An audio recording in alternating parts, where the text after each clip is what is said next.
It's the most wonderful time of the year. It is the start of Booker Prize season. Yes, the official longlist has been announced for the Literary Award, which seeks to honor the best novel written in English and published in the last year. And there are some surprises here. Some books which I personally hadn't really heard of before. This award always highlights some unknowns, which is really wonderful to see, as well as some novels that I have been really wanting to read. So this makes a great excuse to finally get to them. And there are some surprising omissions here of novels I was really expecting to see on this list. But here are the Booker dozen, the 13 novels that the judges have selected. And one of these novels is one of the best books that I've read this year. I loved it so much. So I'm so happy to see it here, happy to see it honored. And another one of these books I read only very recently, and it's a novel that has a real quiet power to it. So I'm really glad to see it get recognition like this, because I haven't seen too many people talking about it. So I'm gonna go through and discuss each of these novels individually to give an overview of them and any extra tidbits of information or feelings I have about the book. I know some readers, when a long list like this is announced, they'll just go and pick 2 or 3 books that they're most drawn to start reading. But I also know there are some readers, the real hardcore Booker Prize fans, which I have to count myself among, that have the impulse to read all of these books immediately and start to make our own decisions about which are the best books on the list. And of course, I'm very sympathetic to that impulse.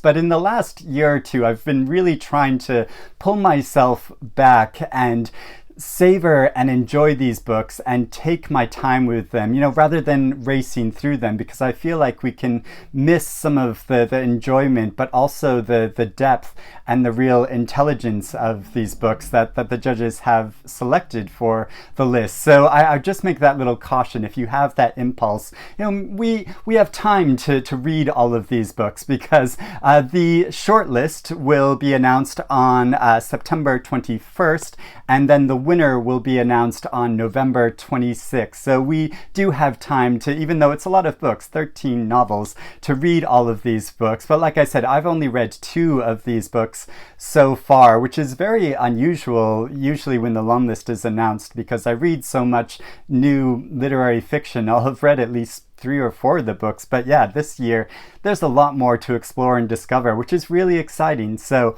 looking forward to getting to all of the books. I would love to know what you think of the list overall, and if you have any early favorites that you want to predict as the winner or being on the short list, or which of these novels are you most drawn to reading. Please let me know about that in the comments below. But before I get to each of the novels, I just am going to give a quick overview of the long list as a whole, just some fun information. There are 3 authors that have been previously listed for the prize. I think it's probably safe to say that Sebastian Barry is probably the most well-established and well-known author on the entire long list, although maybe Tan Tuan En as well. And Tan Tuan En has the distinction, because this is his 3rd novel, and every one of his novels have been listed for the Booker Prize in the past. So his first novel was longlisted, his second novel was shortlisted. So is this the year? Will his 3rd novel actually win this year's prize? There are also 4 debut novels on the long list. It's always great to see new literary talent being highlighted. There are also some authors that are also poets on the list that have published poetry collections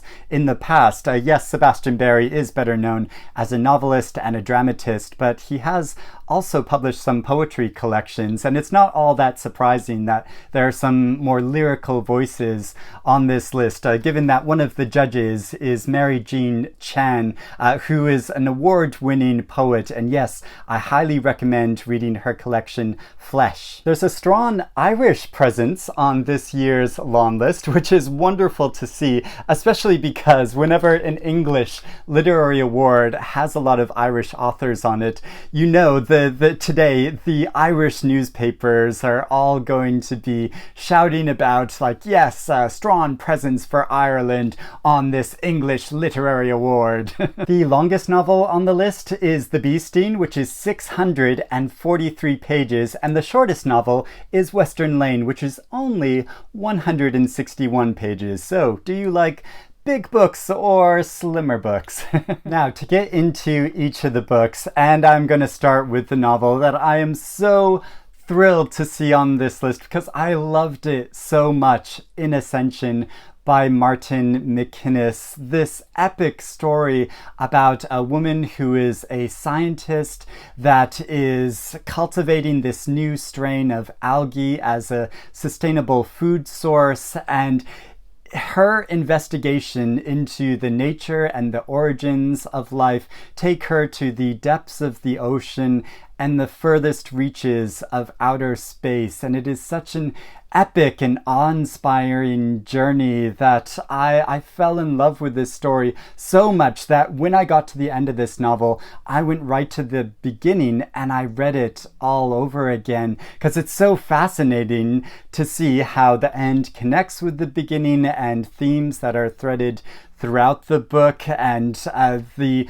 larger meaning of this story, which has a real environmental message to it, as well as this investigation into the nature of being and life. But it's also such a personal story. The central character of this had such a difficult childhood, and how it follows her psychology is so fascinating, and I just wanted to continue to luxuriate in this story, which is so rich and powerful, and I hope many, many more people read this book and discover this wonderful author. Western Lane by Chetna Maroo. This is a debut novel with an absolutely beautiful cover. This was on my summer reading list, so I just read it very recently. It's the story of an 11-year-old girl who lives with her family on the outskirts, outside of London,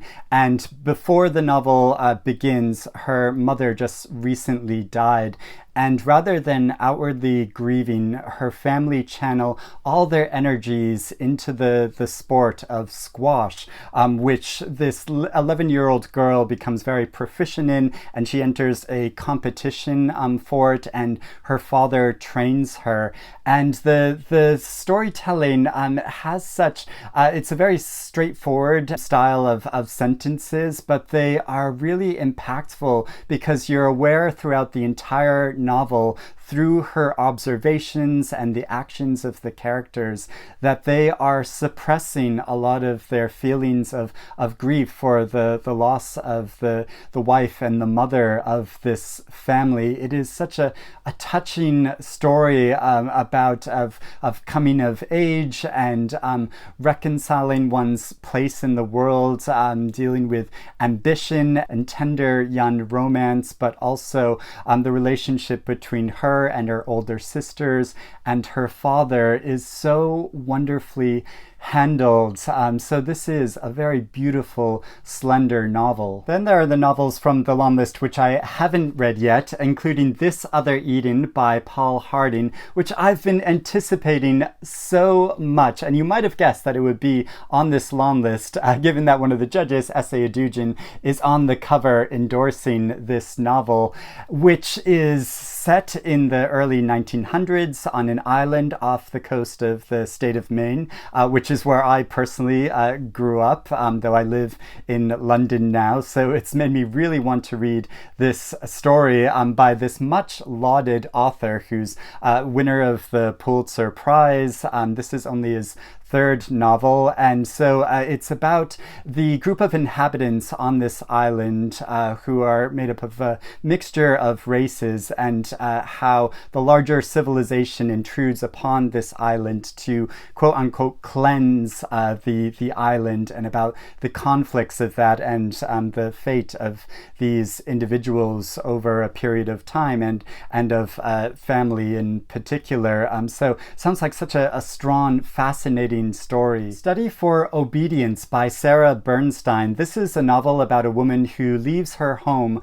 for a northern country where her ancestors came from to move in with her brother, whose wife has recently left him. So she moves in with him to become his housekeeper and to help him with his business. But she becomes a target by the local community when a number of natural disasters occur which affect the local agricultural industry. So it's very much about these intense personal relationships in a remote landscape between this brother and sister, but also between this woman and the local community. And recently, Sarah Bernstein was selected as one of Granta Magazine's Best of Young British Novelists. If I Survive You by Jonathan Escoffery. Now, this is a very interesting case because it's a book of interconnected short stories, and technically books of short stories aren't supposed to be listed for the Booker Prize, but because they are connected with each other, centering around a certain family, especially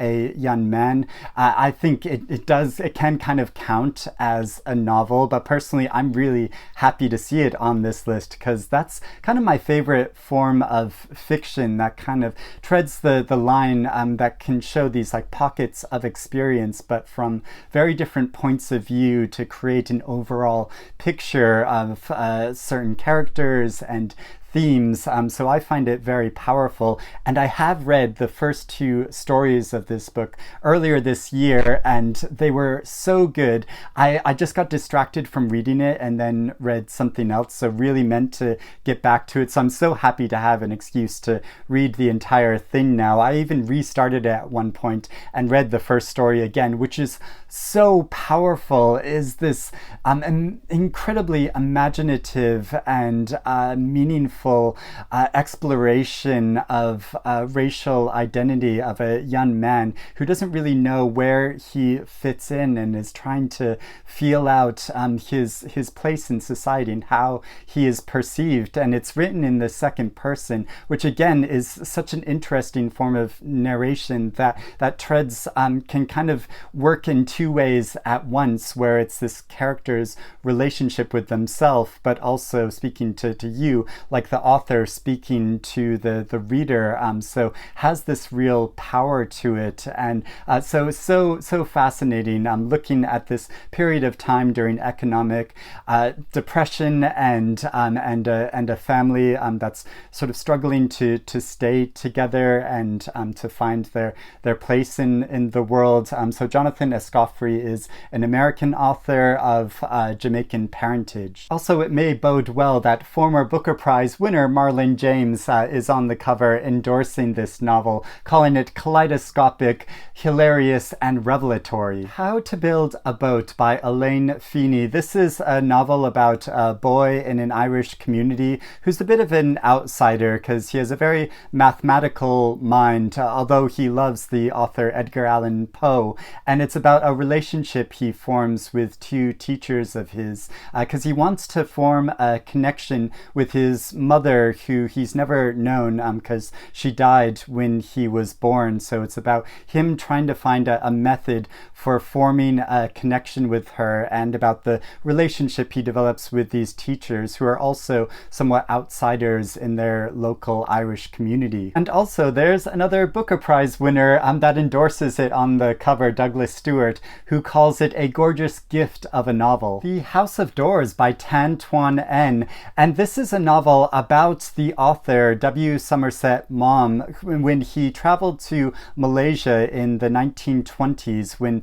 he was in a precarious place in his life, both professionally and personally, and about a couple he meets there and connects with. And the wife of this couple, he hears a story from her that inspires one of his most famous stories called The Letter. I have this wonderful collection of Maugham's stories, and I love reading his writing, and I love reading books that are about writers. So I'm so fascinated to read this story, which also, I have to say, has beautiful end papers on the inside, which I think is always a really great bonus. So that's the UK cover for this novel. But also, really coincidentally, just recently, I've been reading Anthony Burgess's novel called Earthly Powers, which is about a novelist, and Burgess was partly inspired to write this book by Somerset Maugham, so it was clearly a writer that inspires other writers. Pearl by Sean Hughes. This is a story about a girl whose mother goes missing, and she's left with her baby brother and her grieving father, and there's this mystery about what happened to her mother. But she connects with this medieval poem called Pearl, and through engaging with this poem and trying to work on a project inspired by it, she tries to work through her feelings of loss about her mother. But there's also this psychological tension about what happened to her mother over the course of the book. So this is published by a small independent publisher called the Indigo Press. So it's wonderful to see it on this long list. A Spell of Good Things by Ayobami Adebayo. This is a novel set in Nigeria in the early 2000s about two families from very different economic circumstances, and two individuals from those families whose stories and fates become intertwined when dramatic events occur, but also how their families and their communities feel the effects of larger political corruption and the failure of the state to support the people. So I loved Adebayo's debut novel, Stay With Me. I've been really anticipating this novel, which also has a beautiful pattern on the inside of the cover. Old God's Time by Sebastian. This is a novel about a retired policeman whose settled life and reclusive life becomes disturbed when two policemen come to visit him to bring up a case of a death of a priest that he and his wife were involved with. So this stirs a lot of memories for him, but because he's slightly older and reclusive, it's about the question of how much we can trust his perspective and his memories. Sebastian Barry is such a excellent writer. I've been wanting to read more of his books because I loved his novel Days Without End, so I've been really anticipating this new novel. From a story about the history of Ireland to a story that speculates on the future of Ireland, there's Prophets On by Paul Lynch, which is about the oppressive conditions in a surveillance society and a woman who is a scientist whose husband goes missing shortly after he's interrogated by secret police. So it's about this kind of dystopian society, and I love this striking cover of this novel, which is continued in the end papers in a really beautiful way. This was supposed to have been published in the beginning of September, but I think the publication date is now August 24th in the UK. It is the only novel on the long list that hasn't actually been published yet, but if it's published at the end of August, that's still well before the shortlist is going to be announced. And of course, that's just the publication schedule in the UK. I don't know about publication dates in other countries. All the Little Bird Hearts by Viktoria Lloyd-Barlow. This is about a woman who has very fixed routines in her life and a system of etiquette for dealing with people socially because she is autistic. She has a teenage daughter who's on the cusp of leaving home, and a glamorous couple move in next door to her. And at first she's very excited to have this connection with this very exciting couple, but then they begin to interfere in her life and darker things start to occur. Now, I'm very curious to read this story because the author has written about the personal and academic experience of autism. And earlier this year, I read the nonfiction book called Neurotribes, which is all about the history of autistic communities and developments of understanding autism in the medical profession. So I'm really interested to see how this is handled in a fictional context. And finally, the longest novel on the long list, The Beasting by Paul Murray. This is about a family that was quite affluent, but whose circumstances change when there's an economic recession, and the father goes out into the woods to try to build an apocalypse-proof shelter for himself, and the mother and wife of the family starts compulsively buying things online, and how the two children are struggling with their own issues. And I think the perspective moves between these different characters to show their different points of view, but to also build up the larger plot of this story, to build up to the conclusion. Now, a lot of people were speculating that this would be on the long list and commented, and I hadn't picked it personally because I have my own history of reading Paul Murray, in that I read his previous novel, The Mark in the Void, which I thought had a lot of interesting aspects to it, but wasn't really successful overall. But I haven't yet read his novel Skippy Dies, which had been longlisted for the Booker Prize before, and which so many people love. So I don't know what to make of this author, but I am really interested by the sound of this story, and I think especially because it revolves between their perspectives and doesn't just fix on one character, I think it might give a more rounded portrait of the story and this family. So I am eager to read it, but it is a very long book, so it's just about finding time to do so. So those are all of the novels on the long list. What are you most interested in reading? Please let me know. And I am very surprised not to see Damon Copperhead on the long list. How could this not have been listed? I find it so shocking because it's such an incredible novel. Yes, it's won so many awards, but the judges aren't supposed to take that into account when considering whether to list a book or not. But who knows how they came up with this decision. But I'm also surprised not to see The New Life, which has also been snatching trophies and which I loved so much, and Zadie Smith's new novel, The Fraud, which is so interesting and complex. It hasn't been published yet, but it is a really fascinating book. So yeah, surprised not to see those. Let me know what books you were hoping to see on the long list and which didn't make it. But in the meantime, yes, we have all of these other novels, and maybe these books are better than some of these books, because yeah, I haven't read most of them yet, so I'm really looking forward to discovering them and reading them.